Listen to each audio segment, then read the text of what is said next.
Hello and welcome back to Gillespies Fine Spirits for another episode of the Bar Hopper. Today we are making you another weekly cocktail. The cocktail we're going to be making today, guys, is my winter scarf. I noticed that we've got a lot of runny noses and people with colds coming in, so we've got something to fix that, something for the winter, something that's got a lot of health benefits, and not a lot of people think that about cocktails, but you can definitely have ingredients in there that will make you feel a lot better in the winter time. So this is my winter scarf.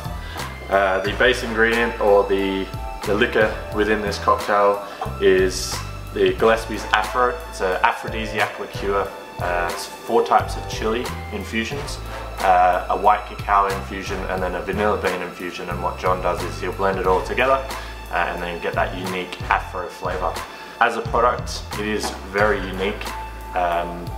The tiki market hasn't really picked this one up yet, but I'm sure it will in the future.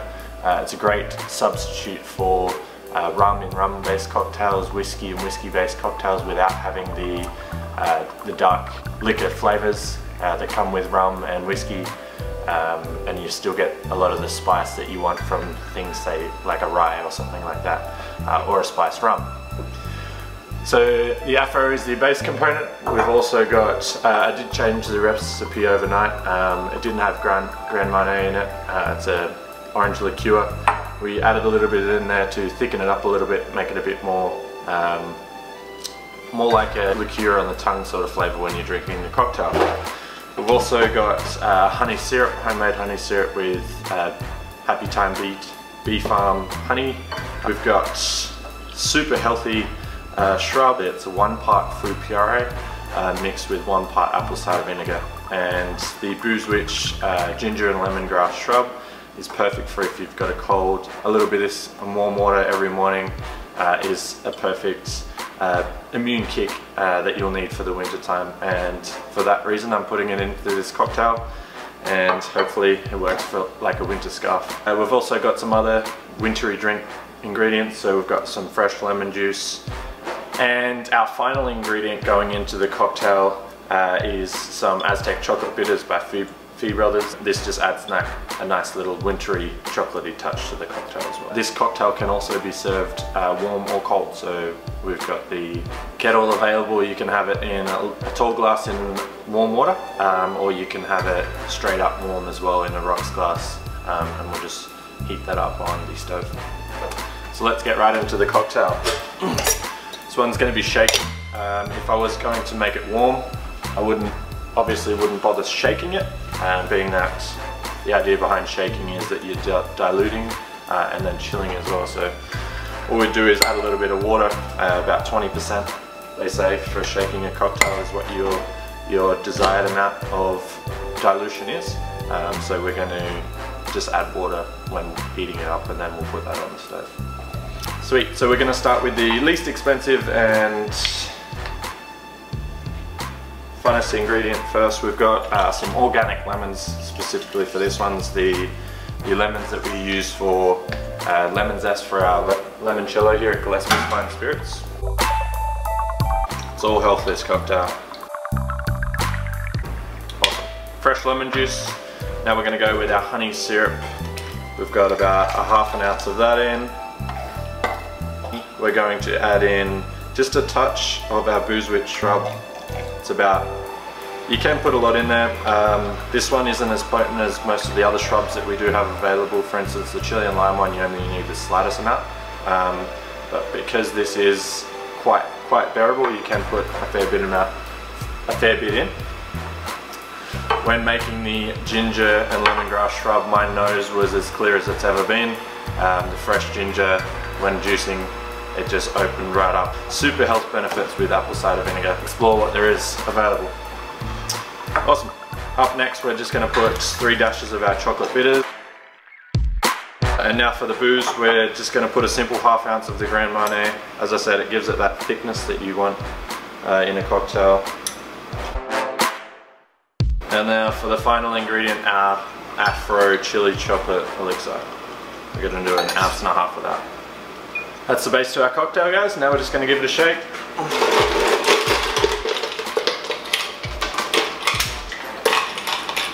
want to top our shaker up with ice. Make sure it dilutes well.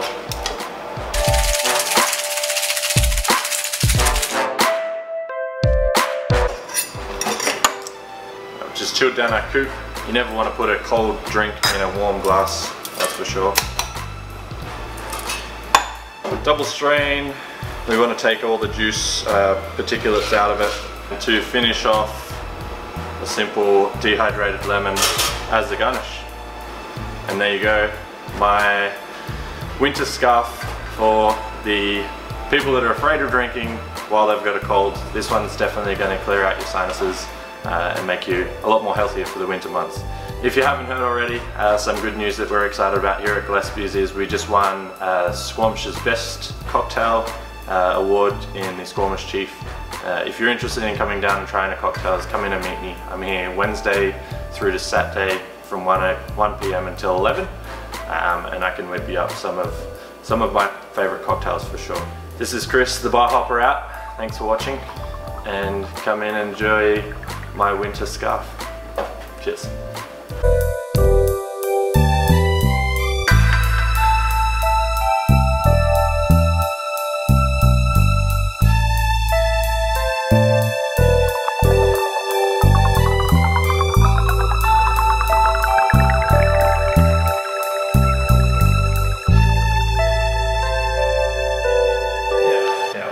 I suppose.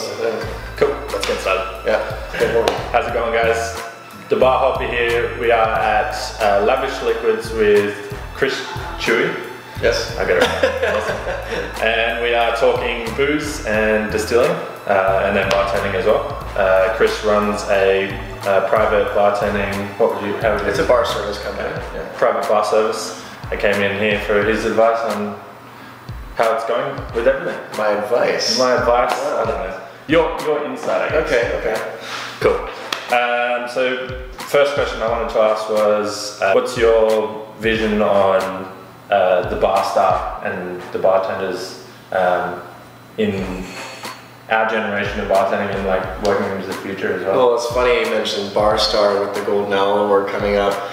In that category of best personality. I mean, are you in the running for that? No. I mean, it's been years since I've actually worked in a proper cocktail bar, just because doing special events, it's a whole different ball game, right? Yeah. But being this whole bar star persona, I think it's just this other level that you're kind of adding to the service, right? Because you're a character, your personality, you're acting essentially, right? Like, every time I used to work behind a bar, I would almost be a different persona. Yeah, right. You're almost presenting as you are, like almost like a celebrity, but like a chef, a celebrity chef. Yeah, you have it turned on, right? Like there's always that bartender who's always on, because you're entertaining. People are sitting right in front of you, and they expect kind of a bit of a show. Yeah, for sure. Yeah, it's fun. Yeah, I kind of miss it sometimes. I always call the bar. Am I allowed to swear?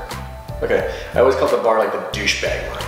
The douchebag line. Yeah, it's like I can be a complete douche behind the bar because like once I'm behind, I'm protected. Yeah, I thought it'd be more the douchebag line as in like the douchebags. I want to say that to the viewers.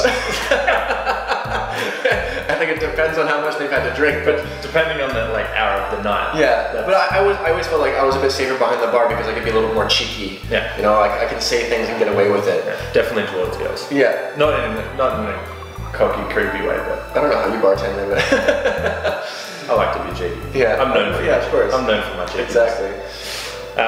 Cool. On to the next question. Let's jump on to the third one just because we're out of time. Okay.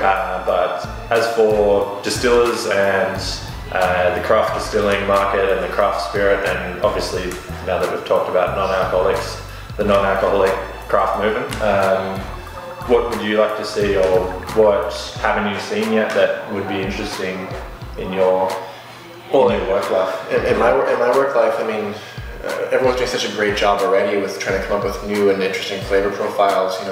Everyone has their very own unique spin on their vodka and their gin using different botanicals and stuff like that. So as far as what I'm looking for, I suppose just keep doing what you're doing. definitely no shortage of creative minds in this province of what people are putting out there. So I would just say, like, don't try and replicate what someone else is doing. You know, make it your own, and stand behind it and sell it. Make sure it tastes great, of course, but make sure that it is your own product.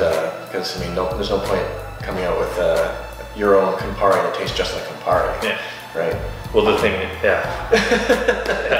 there is things behind that, but no, of course, I've noticed that on the sales side of things, you can't put out a bad product. Like you said, make sure it tastes good. Yeah, make sure it tastes great. When it comes to gin, there's a lot of gins out there that are really good. Yeah. And if you don't have a gin that tastes good, yeah, I mean, if you are trying to create a completely different flavor profile because that's what you're after, I mean, that's your selling point. You know, it's like, I made this gin this way because I want it to taste like this. Yeah, exactly. And if people can understand that, then I mean, you sold me already on that just by telling me that this is what I want it to taste like. Yeah. Great. Cool. How can I use it? I'll figure it out. Chris Chewy. Yeah. From Lavish Liquids, in for their second interview. I know it's been a while, but there's going to be more to come. Cool. Thanks for watching. This is the Bar Hopper. Have a great day. Enjoy your drink. See you guys.